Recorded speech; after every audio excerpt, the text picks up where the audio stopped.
വളർച്ചാ നിരക്കിൽ ഇടിവുണ്ടാകുമെന്ന് സംബന്ധിച്ച് കേന്ദ്ര സർക്കാരിന്റെ സാമ്പത്തിക സർവേ റിപ്പോർട്ട്.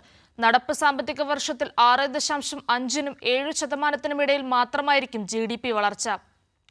മൂന്നാം നരേന്ദ്രമോദി സർക്കാരിന്റെ ആദ്യ സമ്പൂർണ്ണ ബജറ്റിന് മുന്നോടിയായി ധനമന്ത്രി നിർമ്മല സീതാരാമൻ സാമ്പത്തിക സർവേ റിപ്പോർട്ട് പാർലമെന്റിൽ വെച്ചു.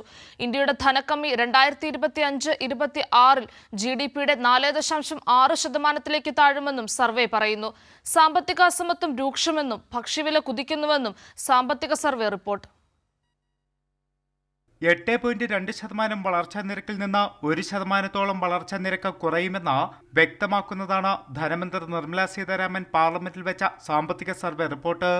2024 സാമ്പത്തിക വർഷത്തിലെ 4-3 പാദങ്ങളിലും 8%-ന് മുകളിലായിരുന്നു സാമ്പത്തിക വളർച്ചാ നിരക്കെന്നും സർവേ റിപ്പോർട്ടിൽ പറയുന്നുണ്ട്.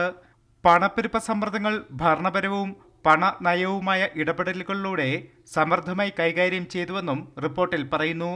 2024 യഥാർത്ഥ GDP 2020 സാമ്പത്തിക വർഷത്തിലെ നിലവാരത്തെക്കാൾ 20% കൂടുതലായിരുന്നുവെന്നും രാജ്യത്തെ സാമ്പത്തിക രംഗം ആഗോളതലത്തിലെ വെല്ലുവിളികൾ നേരിടാൻ സുശക്തമാണെന്നും സാമ്പത്തിക സർവേ റിപ്പോർട്ടിൽ പറയുന്നുണ്ട്.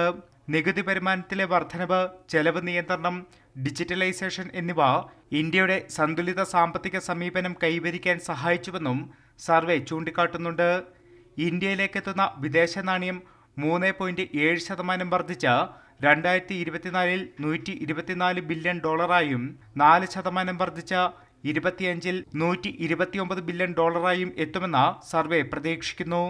അതേസമയം രാജ്യത്ത് സാമ്പത്തിക അസമത്വം രൂക്ഷമെന്നും ഭക്ഷ്യവില കുതിക്കുന്നുവെന്നും സർവേ റിപ്പോർട്ട് വ്യക്തമാക്കുന്നുണ്ട്.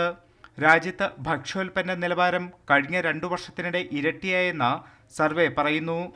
2020-21 സാമ്പത്തിക വർഷത്തിൽ 3.8%-ആയിരുന്നെങ്കിൽ ഇപ്പോൾ 7.5%-ആണ് വളർച്ച. ഇന്ത്യയുടെ ധനക്കമ്മി 2025-26 GDPയുടെ 4.6%-ലേക്ക് താഴുമെന്നും സർവേ പ്രവചിക്കുന്നുണ്ട്. കൈരളി ന്യൂസ്, ദില്ലി.